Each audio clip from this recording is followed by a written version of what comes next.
We tend to divide the human timeline into two distinct worlds. On one side, we have societies built on written laws and scientific evidence.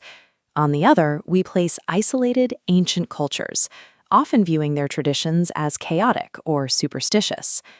Anthropologist Barry Helwet arrived in the Congo and watched a Bayaka man climb 60 feet up a tree with bare hands and no rope.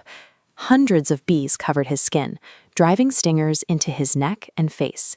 He did not swat them away. He kept climbing because the forest does not reward hesitation.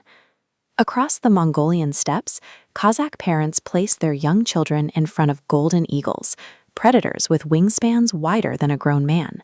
The children are not shielded.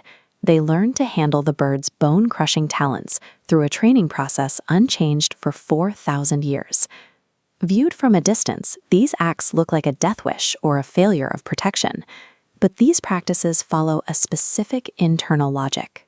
They are part of a system designed to navigate fear, pain, and survival in environments where a single mistake is final. The Azande people solve major criminal accusations by consulting a poison oracle. The process involves feeding a specific plant-based poison to a chicken. A yes or no question is asked about a suspect's guilt. The animal's death or survival provides the final, unchallengeable verdict. This system removes the need for witnesses or physical evidence. It provides a definitive answer in a community where secrets or hidden grudges could otherwise lead to long-term instability. The system is a political weapon. Chiefs control the oracles, removing threats under the guise of objective spiritual judgment.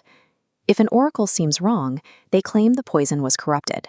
This closed feedback loop ensures its authority remains absolute. The Benje oracle functions as a carefully structured, internally logical mechanism for maintaining social order. When Belgian colonial officials entered the Congo, they documented the Boa people practicing ritual cannibalism on the battlefield. The practice was ceremonial.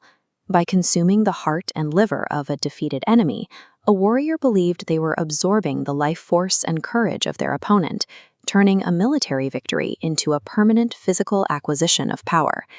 The Lega people extended this connection to the dead by carrying the skulls of deceased elders against their skin. These were not symbols.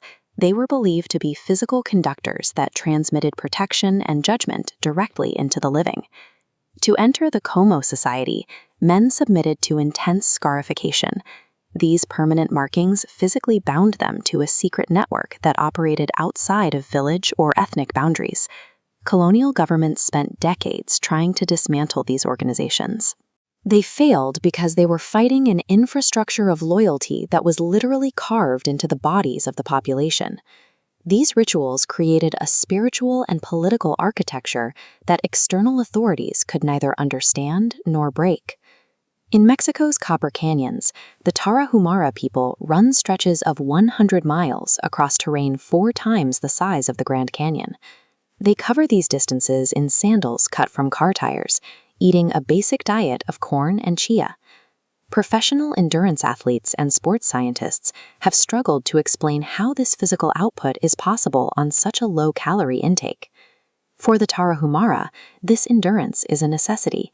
In a landscape separated by massive vertical drops, running is the only reliable way to maintain trade and communication between isolated mountain communities. Similarly, the San people of the Kalahari use persistence hunting to survive. They track a single animal for days across the desert, reading hoof prints in the sand until the animal shuts down from heat and exhaustion. These cultures have turned extreme physiological boundaries into a daily requirement for their continued existence. These systems are perfectly tuned to their environments, but that specialization makes them brittle when forced into the modern world. This was the case for the Aceh people of Paraguay. For generations, they lived in a way nearly identical to humans 30,000 years ago.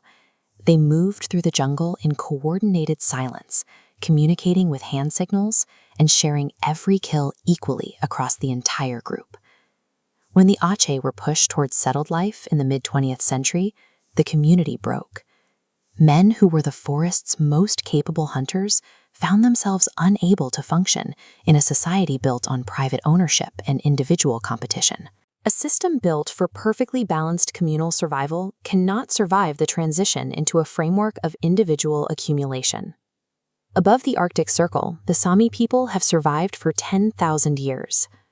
Despite this, 20th century democratic governments attempted to erase their identity through state-funded residential schools, where children were beaten for speaking their native language.